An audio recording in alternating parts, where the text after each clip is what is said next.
I'm Miss Tyler, and welcome to another episode of Context for Kids, where I teach you guys stuff most adults don't even know. If this is your first time hearing, or if you've missed anything, you can find all the episodes archived at contextforkids.podbean.com, which has them downloadable, or at contextforkids.com, where I have transcripts for readers, or on my Context for Kids YouTube channel. Now, parents, all scripture this week comes from the CSB, the Christian Standard Bible. So, do you remember when I taught you what the Bible is and what it isn't? What the Bible is God telling us about himself. In it, he tells us about how he made the earth for us and for us to rule over, as opposed to the gods of the nations, the fake gods who made humans to be slaves so, that they wouldn't have to grow, harvest, and cook their own food. The Bible is how God tells us about his character, meaning the things that he will and won't do. When we talked about the Babylonian flood stories, we saw that the false pretend gods of the nations aren't all that bright. They're very selfish and cruel, too.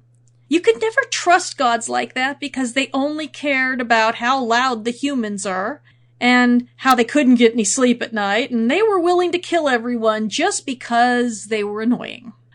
Imagine if God was going to kill everyone who's noisy. No one would survive being a baby.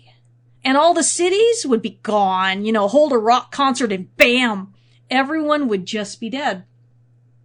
But what does our God care about? Well, our God cares very deeply about when people hurt other people.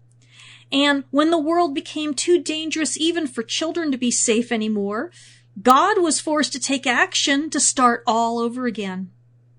Our God isn't like those false gods who would just kill everyone so they could take a nap in peace.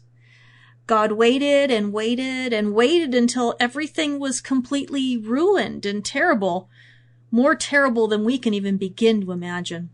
And so he had to start over again with people who wouldn't live as long, because when a person is living 900 years and getting worse and worse and worse all the time, there's just no end to the kinds of evil that person can come up with. So, what isn't the Bible? Well, the Bible isn't a science book. It wasn't written to teach us about how things actually work. So, in the Bible, you'll come across people talking about how people think with their hearts, and that feelings come from our intestines or our guts and kidneys. But I want you to understand why God allows this sort of thing. The people who lived then really thought that our brains were just useless wadding inside our skulls, like squishy cotton balls or bubble wrap. In fact, when the Egyptians made mummies, they very carefully kept the heart and stomach and other organs inside sealed jars, but they threw out the brains. Now, God wanted to show them who he is, not teach them about science that they could never hope to understand anyway. Even if he taught science that we could understand now, it would still have a lot wrong with it because we still don't know everything. Now, we're just like kids playing with sticks and mud compared, where God understands and knows. So he doesn't bother taking up valuable Bible space with science stuff because what we think and can prove about the world changes all the time as we learn more and more. We can all be very grateful that God spent so much time teaching us about himself and why he created us and what he wants for us and what he promises to do for us. He has always, and even now, lets us be wrong about the world and the universe. Because that kind of stuff doesn't mean much of anything about how we are commanded to love God and each other, right? There's no commandment that tells us you've got to know every scientific truth in the universe. But there are commandments telling us over and over again to love God and one another. Now, one of the things that we see that is different between Genesis, the first book of the Bible, and Exodus, the second book of the Bible, is that there are two different kinds of years that start at different times. And so when we read the Bible and about the creation story and flood and all the talking about the different months, we learn two things. Noah and all the world back then, they had calendars that were very different from ours. Calendars that focused on when the farming happened and when animals were born. Calendars that began and ended in the fall. And the calendar that Moses gave for celebrating the festivals, okay? Now, Moses even mentions Noah's calendar when he talks about the fall feast happening at the time of the year when the New Year's began for the 7-year agricultural cycles and the Jubilee cycles. We'll talk about those at some other time. But that's just a small difference. Let's talk about some huge differences between their world and our world. Now, so let's talk about how Noah would have seen the world around him. And you might ask me how I know all about this, and the answer is archaeology. One of my favorite biblical scholars is named John Walton, and he's a professor at Wheaton College, and he's written some materials to help parents teach kids about the Bible, and he teaches Sunday school for his 6th graders at his church too. He's a really cool guy. But you might ask what a biblical scholar is. Well, a biblical scholar is not a person like me. I study all the time, and I read books written by scholars, but I am not a scholar myself. A biblical scholar is someone who is an expert in a certain area of the Bible. Professor Walton is an expert on the book of Genesis and about how people back then thought and believed and wrote about their world. And he became an expert by reading what people back in those days wrote on cuneiform tablets, which are clay tablets that were inscribed with words and then baked and preserved for thousands of years until archaeologists began to find them in the 19th century. So just within the last 150 years. And it wasn't easy figuring out how to translate them either. But Professor Walton started studying the translations, and he noticed that a lot of things in the Bible that folks used to think were just fancy and poetic were actually totally serious and what people believed. So we'll talk about that. But first, I want to ask you something, and I want you to think very carefully about it, because sometimes we really don't think about how much we know that we take for granted as being totally obvious. If you remember the very first broadcast, we talked about the word context, which means all the stuff that you know about your world and life and that you assume everyone else knows too. You know a lot even if you don't think you do. But what would you think about the weather if you didn't know about the rain cycle and clouds and high and low pressure systems? What would you think was causing that? What would you think about earthquakes and hurricanes and tornadoes? Probably every answer you thought of required you to know a whole lot of stuff that they didn't know. And you wouldn't know it either if a whole lot of people hadn't discovered the answers to those questions. But once, a long time ago, nobody knew these answers. We only know what they really did think about all that because of the things they left behind. How about questions like, why are the sun and the moon the same size, but one is out at night and the other one's out during the day? Why do they always come up in the same direction? Why do the stars move around in the same exact way every year? Why don't the waves come up any higher on the shore? Why do they always stop? Although we answer those questions today with science, in the ancient world, they mostly explained all those things by having someone, a god or an angel or a spirit, be in charge of it. They couldn't imagine a god so powerful as to make a world that could take care of itself through the forces that we call physics, chemistry, and biology. Science is the modern word that we use to describe the patterns of the universe that God created, because the one thing we absolutely can't do is understand exactly how he did it. I mean, we can't create anything new. All we can do is work with the stuff he already made and do new things with it. But we can't make new stuff out of nowhere, so let's look at the world from Noah's point of view. Now, Noah looked around and he couldn't see any further than the trees or the mountains, if there were any, or past the water or deserts or plains. He saw a blue sky above him and points of light at night. He noticed that the sun and the moon looked like they were the exact same size and seemed to be underneath the blue of the sky. He saw that the sun seemed to come up out of the ground in the east every single day and went back down into the ground at night in the west. Now, Noah wasn't stupid. Noah looked around and, like everyone else in the world, he made some logical guesses based on his assumptions about how things are, just like scientists do today. But Noah couldn't test what he thought as well as we can now, and when you guys grow up, your generation will definitely know a whole lot more than we do now. And so, people who lived when Noah lived made some really interesting guesses that were very clever for their time. The sky was blue when it was clear, and so they believed it must be solid with water trapped above it.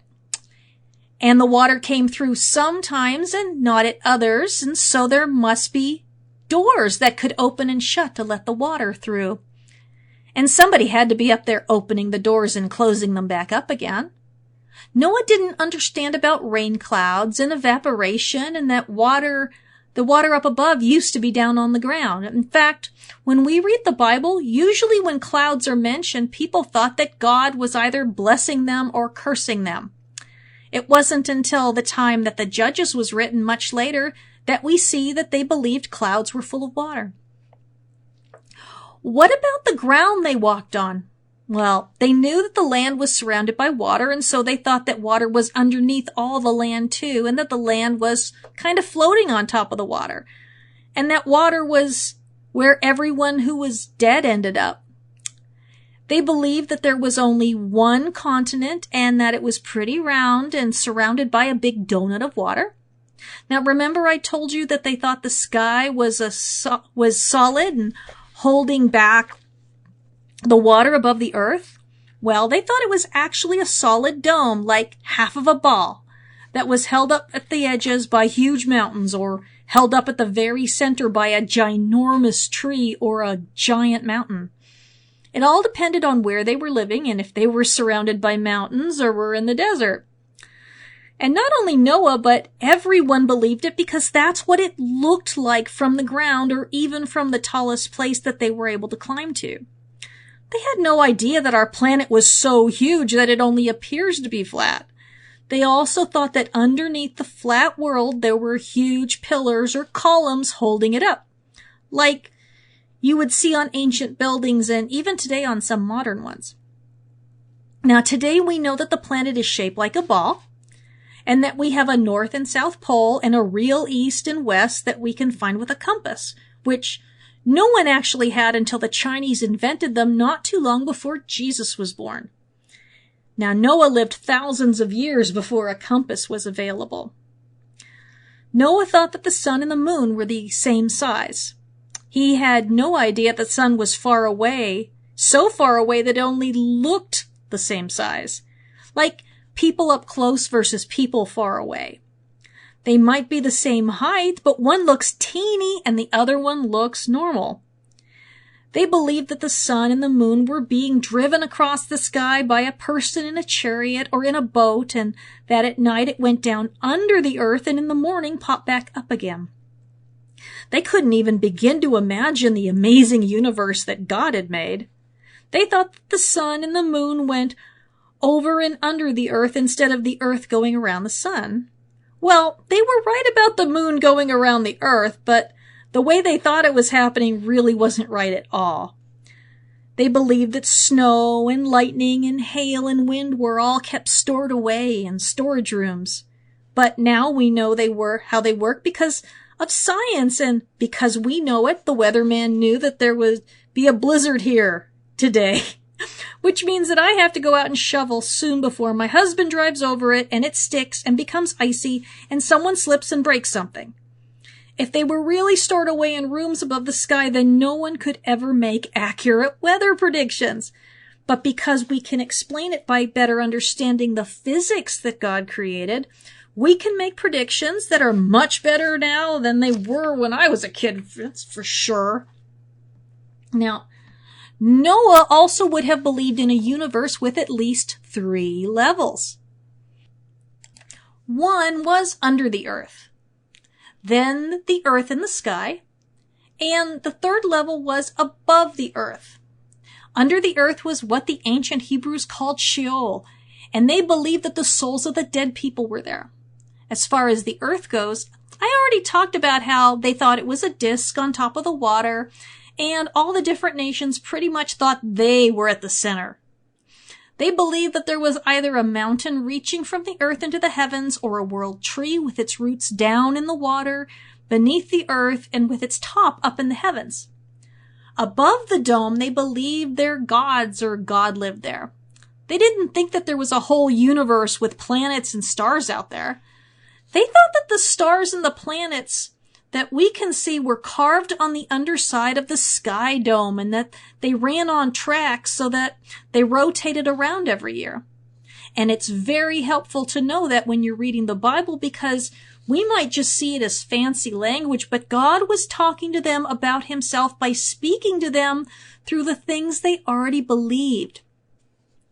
And we see that their understanding changes as time goes by, and God always keeps up with what they believed, as long as what they believed actually wasn't too dangerous. And so when we read the Bible, we will see people talking about this because that was exactly how they understood the world that they lived in. And if God had told them something different, instead of allowing us to totally, slowly discover it, well, they would have been incredibly confused. Now, today, a lot of people think of that kind of talk as just being pretty and poetic, which means like a poem. And you know how poems can make things sound very amazing and fantastical, but we'd be wrong. They actually believed it was true. But until we started to find documents from the ancient world, we had no idea that they really believed this was true. And that's okay, because God used what they were thinking to teach them about things that are true. If he'd been accurate, they wouldn't have been able to understand anything. They wouldn't have been able to understand what was true, because it wouldn't have made any sense to them. Neither would we, for that matter, because we still don't know everything. God could never tell us how things really are as he knows them to be, because our brains are just way too small. I think he likes it when we figure things out, though. That's why he made us curious. Now, just imagine if God told them they were thinking with their brains, they wouldn't have believed it, because when we get nervous, we feel it in our guts, right? Sometimes we even want to throw up, and when we're scared or excited, we feel it in our hearts and they start beating really hard. So it seemed obvious that that's where they were thinking from. It was actually very smart. It wasn't until 500 years before Jesus was born that the Greeks figured out that thoughts came from our brains. And we see that when Jesus talked about loving God, he changed the wording of an Old Testament Bible verse to include their change in how they understood the world. Let me show you. Moses said, "Love the Lord your God with all your heart, all your soul, and all your strength." That's Deuteronomy 6:5. But he said it 1,000 years before the Greeks figured out what our brains did. Jesus was born 500 years after the Greeks made their discovery, and so when he said it, he changed the wording to better reflect what they all knew was true. Love the Lord your God with all your heart, with all your soul, with all your mind, and with all your strength. That's Mark 12 verse 30. Now, was Moses lying? No. Was God lying? No. But God knows that it doesn't do any good to confuse people, just like your own family knows that there's stuff you can and can't understand yet. And the exact same thing is true for me. God's always talked to me based on what I know and not based on what I don't know. God uses what I think about things in order to teach me more about himself and what he wants from me. Wouldn't have served any good purpose for God to teach them scientific facts. The Bible is about things that are more important than science. I mean, I got my university degree in chemistry, but I gave all that up so I could teach about something much more important. God. God is very loving and compassionate, and I want you to know about who he is and why you can trust him. And one of the reasons why you can trust him is that he isn't going to try and confuse you by getting fancy or telling you things that would require you to have to understand things that you won't learn for many more years. And so, by talking to them in terms of what they already believed about how the world works and how it was built, God could use it to teach them the stuff that is actually very important to know. I don't make fun of them, and neither does God. I'm impressed about what they were thinking about it based on what they could see and feel around them. That's what science is about. Looking and hearing and touching and then experimenting with things in order to find out if what we think is true actually is true. But we don't start out with a truth in science. We make a guess, and we test and observe over time to see if it's true or not. And we keep fixing it, and that's how we learn. But I'm going to tell you something very, very important. No matter if somebody believes the earth is flat or like a ball or thinks with their brain or their heart, guess what? Well, that doesn't change the smallest thing about who God is, why he created us, what his promises are to us, and what he wants from us. Why did he create us? Well, to be his image bearers and to rule wisely over his creation like he would if he was here. Now, that doesn't change just because you think one thing or another about the shape of the earth, so why would God bother to worry about that? What did he promise us? He promised us that one day he would send someone who would undo all the curses that came upon the people because of the lies of the serpent. And it really doesn't matter whether you believe that you are thinking about that with your heart or your brain, because it's still true. And it came true when Jesus was here on earth. What does he want from us? Well, he wants us to become more and more like Jesus. And you can do that whether or not you think that a mustard seed is the smallest of all seeds, which it isn't, and they knew it. It was just a saying. You know, we've talked about hyperbole or exaggeration before. Now, sometimes we grown-ups forget what the Bible's for. The Bible teaches us about God and about ourselves. And God did whatever he could to teach us as much as possible about him before coming up with the best way of all. He sent his son Jesus so that we could see what he's like in person, up close and in living color. Now, how did Jesus respond when a person in the synagogue was suffering with a demon? Well, Jesus got rid of it. What did Jesus do when someone was sick with a fever or paralyzed? He healed them. What did Jesus do when people who had followed him around were hungry? Well, he made bread and fish for them. What happened when his disciples were out on the Sea of Galilee in a storm? He told the storm to stop, and it did. What did Jesus do when the widow lost her only son? Well, he raised him from the dead. And he did the same thing when the synagogue leader's only daughter died too. Jesus gave sight to the blind and made it so that deaf people could hear and mute people could talk and disabled people could walk. When people were outcast because of leprosy and bleeding, he healed them so they could go back home to their families. Jesus gave teachings and told stories that made everyone know how serious God is about our needing to take care of people who are sick, poor, abandoned, imprisoned for things they didn't do, and suffering. Jesus told people that they shouldn't be violent or going after the people to hurt them. Jesus told people to forgive and pray for and bless the people who were mean to them. And Jesus did more than just say it. Jesus did it. When Jesus died for us, who never did anything for him, and for people like me who actually did do a lot of terrible things, he was showing us who God is, up close and personal. And because God is the kind of God who does things for us in real life, now we know what he wants from us, to become the exact same kind of people, Of course, it won't happen overnight, and we will never be as perfect as Jesus, but we will never stop trying and doing better. I love you. I'm praying for you, and I hope you have a wonderful week learning about God with the people